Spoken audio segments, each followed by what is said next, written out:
We all need food to survive, right? Right. Obviously.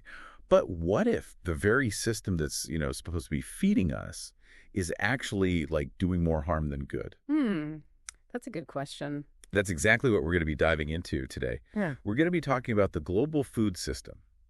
It's this like big tangled web, and it has some seriously alarming consequences that go way beyond just, like counting calories or worrying about whether you ate that late night pizza. Yeah, you're absolutely right. It is a system that is in crisis. And, you could almost think of it like a train that's speeding towards a cliff. Oh, wow. Okay. We've got this massive public health crisis where diets are now causing more deaths than smoking, alcohol, and air pollution, like all combined. Seriously? Yeah, it's pretty great. The World Health Organization puts the number at a staggering 11 million deaths per year. 11 million. Yeah. So we really are what we eat, Yeah. but like in a much darker way than we probably want to think about. Okay. So what is fueling this health crisis? Is it just that we all, love fast food so much? Or is there something else going on? Well, it's definitely more complicated than that. But yeah, the overabundance of ultra-processed foods definitely plays a role. Those are the things that make up like over 60% of the average American diet. They're designed to be like addictive. They're packed with sugar, salt, and fat. And basically, they just hijack our brains and keep us stuck in this cycle of unhealthy cravings. So it's almost like those foods are like designed to hook us, Yeah. kind of like a drug or something. Exactly. But it can't just be about our individual choices, right? Yeah. Like there has to be a bigger system at play here. Oh, absolutely. The system prioritizes, profit over well-being and the health of the planet.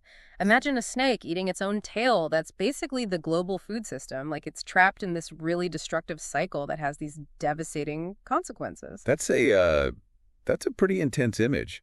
Yeah, it kind of is. For example, agriculture consumes something like 70% of global freshwater resources, and it's the primary driver behind deforestation. Think about those images of the Amazon burning. A lot of that is to clear land for cheap meat production. So we are literally sacrificing the lungs of our planet for a burger. Yeah, pretty much. That's a pretty sobering thought. It is.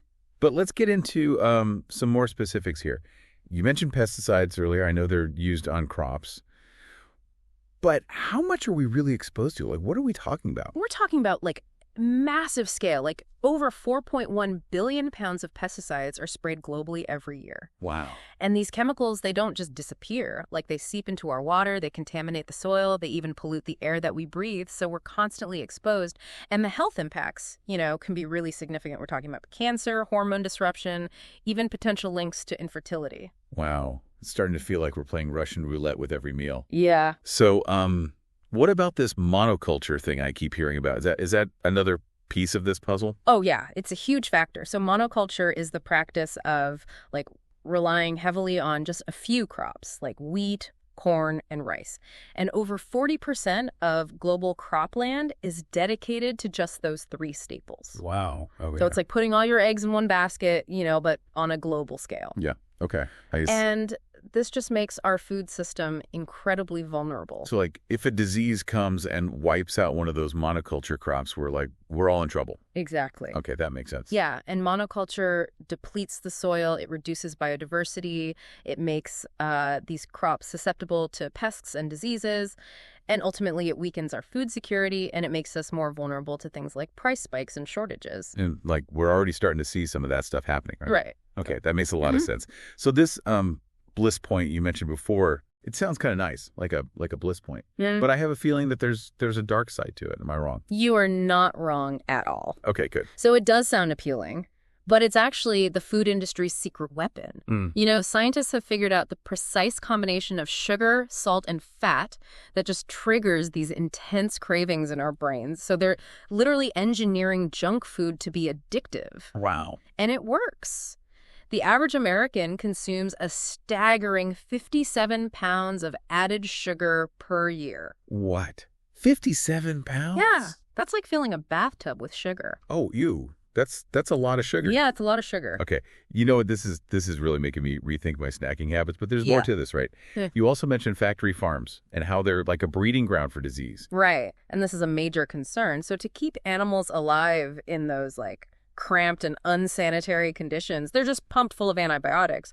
Over 70% of the global antibiotic supply goes to livestock. Wow. Not humans. And this overuse is creating antibiotic-resistant bacteria, which is making it, much harder to treat infections in humans. So our food system is potentially setting us up for a superbug pandemic. Yeah. That is terrifying. It's scary stuff. So what about people who don't even have access to, fresh food?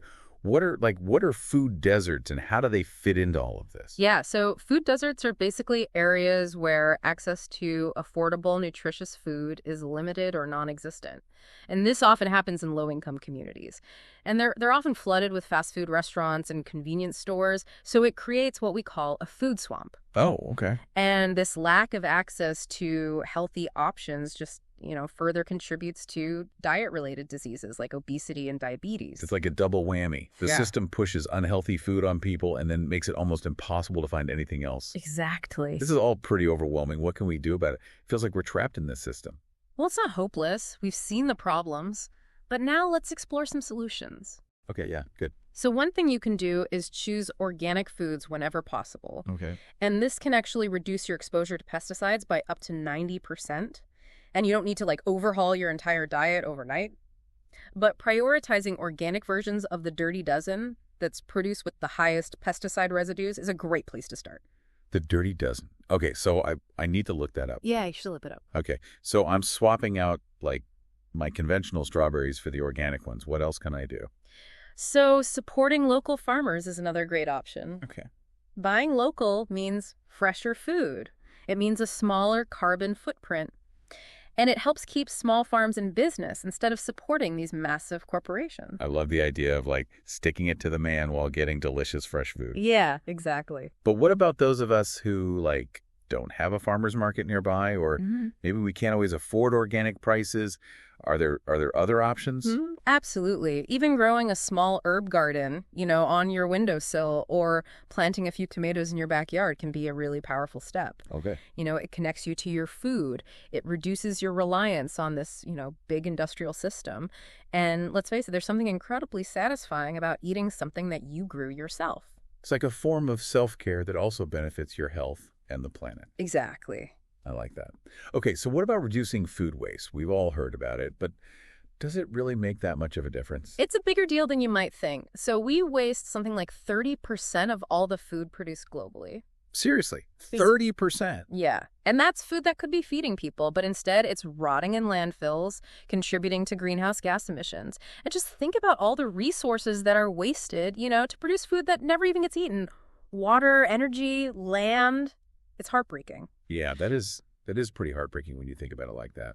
So how can we be more mindful of reducing food waste? Well, meal planning is a simple but really effective strategy. So by making a list of what you'll eat for the week and buying only what you need, you can avoid those impulse purchases that end up, wilting in your fridge. Oh, yeah. I'm definitely guilty of that. I'm always way too optimistic about how much I can actually eat. Yeah. What about those bigger, systemic changes? Yeah. Are there things that we can do to push for policy changes that could actually make a real difference? Absolutely. We need to shift away from subsidizing industrial agriculture and move towards supporting more sustainable practices. And there's a great example. Denmark implemented a tax on junk food to discourage consumption, and it's working. Oh, interesting. Yeah. So it is possible to use policy to encourage healthier choices. Exactly. So what can we as individuals do to support those kinds of changes? It starts with awareness. By, listening to this deep dive, you're already taking that first step. Right. Okay, good. You're educating yourself. But, knowledge without action is meaningless. We need to vote with our forks and our ballots. We need to support candidates who prioritize sustainable food systems, and we need to let our elected officials know that we care about these issues. So it's not just about changing our own habits. It's about being advocates for, a better food system for everyone. That's exactly right. We're all in this together. The choices we make about food have ripple effects that extend far beyond our own plates. Wow. That's a powerful thought. We've covered a lot of ground here. Yeah. From the health implications of our modern diet to the environmental impact of industrial agriculture to the need for some pretty big systemic change. Yeah, and we've only just scratched the surface. There's so much more to explore. Join us for part 2 of this deep dive, where we'll continue to uncover the hidden truths about the food we eat and empower ourselves to make informed choices for a better future. Welcome back to our deep dive into the global food system.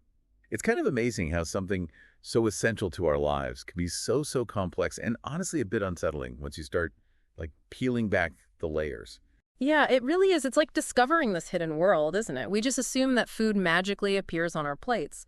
But the reality is, it's this vast, interconnected web with both positive and negative consequences. And last time, we really dug into some of those negative consequences. We talked about pesticides, monoculture, factory farming, all those things that kind of make you wonder if that burger is really worth it. It's all about understanding the true cost of our food choices. All right. And one of those costs that we often overlook is food waste. Oh, yeah, right. Remember that 30% we talked about earlier? That's just a crazy amount of food that never even makes it to our plates. It is hard to even imagine that much food going to waste. Yeah. I know I'm guilty of throwing out wilted lettuce and forgotten leftovers, but I always assumed that was just a personal problem, not a global one. It definitely is a personal issue, but it scales up really dramatically when you think about it, Think about all the perfectly good fruits and vegetables that are rejected by supermarkets just because they're misshapen, or they have a tiny little bruise. Those, quote, ugly fruits and veggies are just as nutritious, but they often end up in landfills.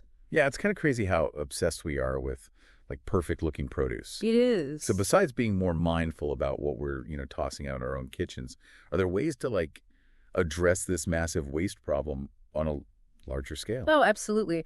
Some supermarkets are starting to embrace this ugly produce trend and selling it at a discount. Okay. Restaurants are getting creative using food scraps and things like stocks and sauces. And there are even apps that connect consumers with restaurants that are offering surplus meals at reduced prices. Oh, that's really cool. I love the idea of turning food waste into an opportunity. Right. Speaking of opportunities, let's talk about a topic that always sparks a lot of debate. GMOs.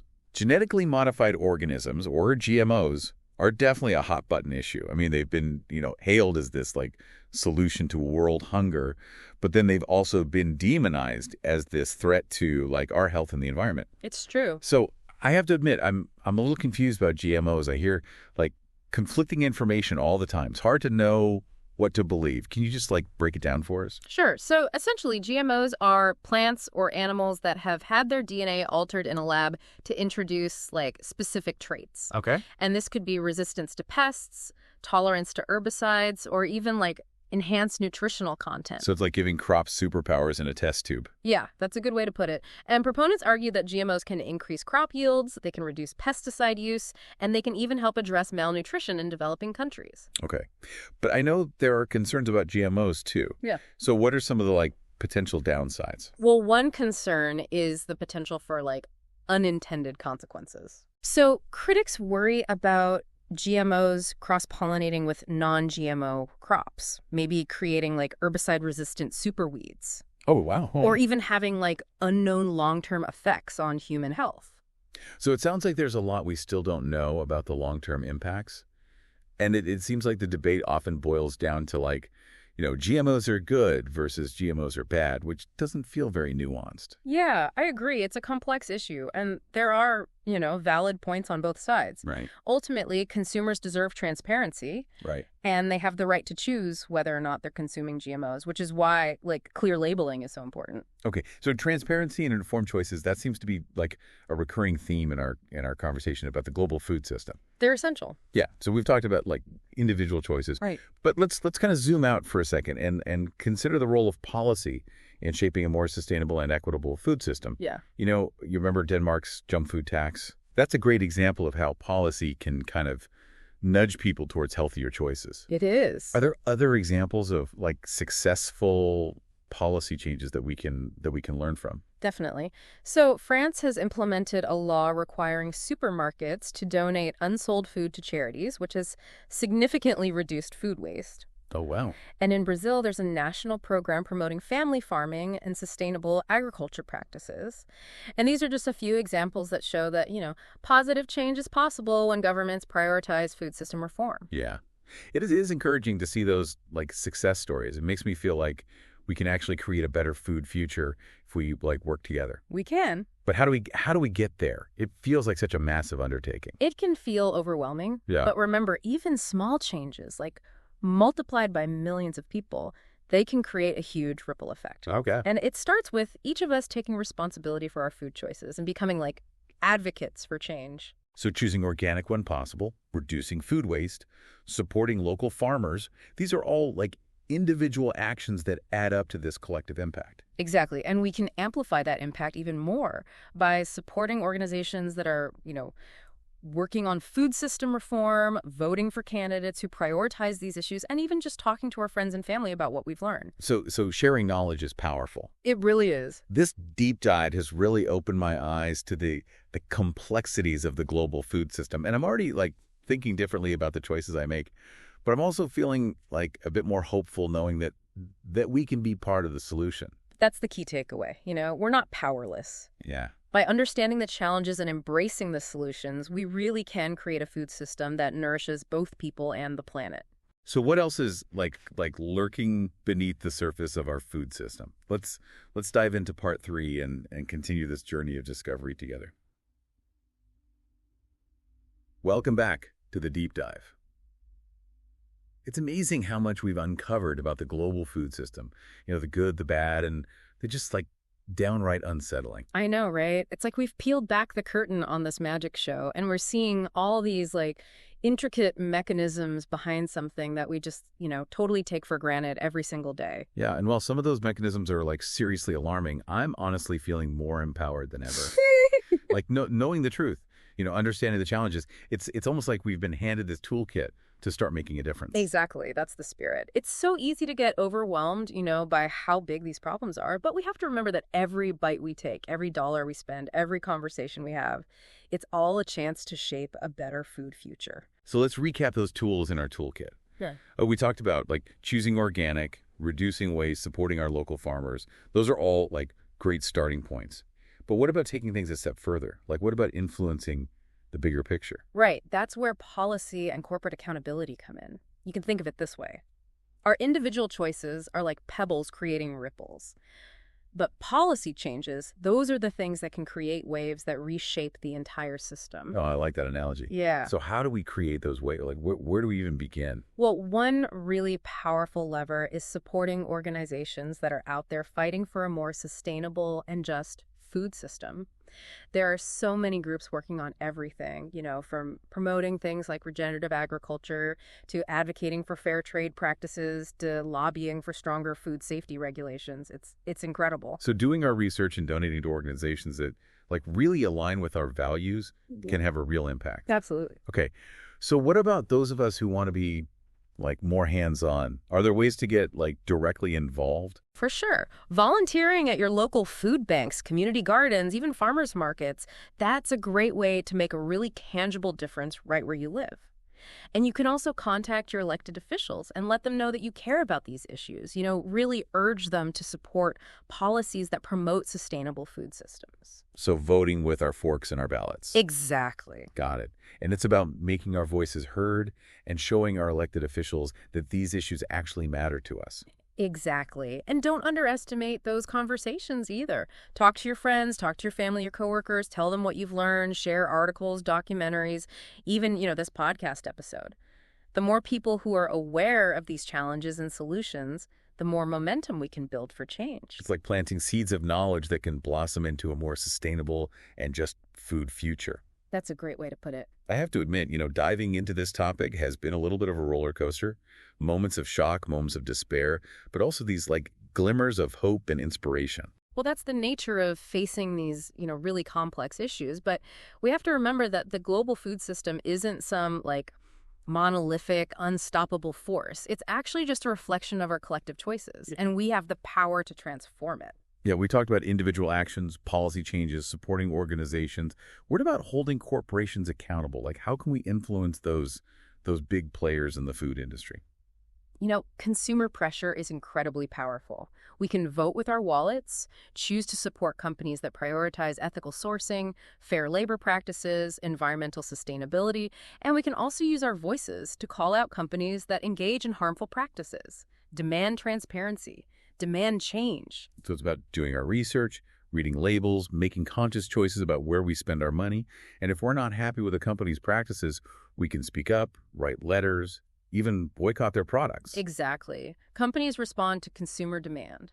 And when we make it clear that we value sustainability, fairness, and transparency, they will have to listen. Yeah. This deep dive has really opened my eyes to the interconnectedness of it all. It's not just about what's on our plates. It's about the farmers who grow our food, the workers who process it and transport it, the ecosystems that support it, and the policies that shape it. Right. It's about recognizing that food is more than just fuel. It's a fundamental part of our culture, our communities, and our planet's health. And ultimately, it's about taking responsibility for our role in the system. We're not just passive consumers.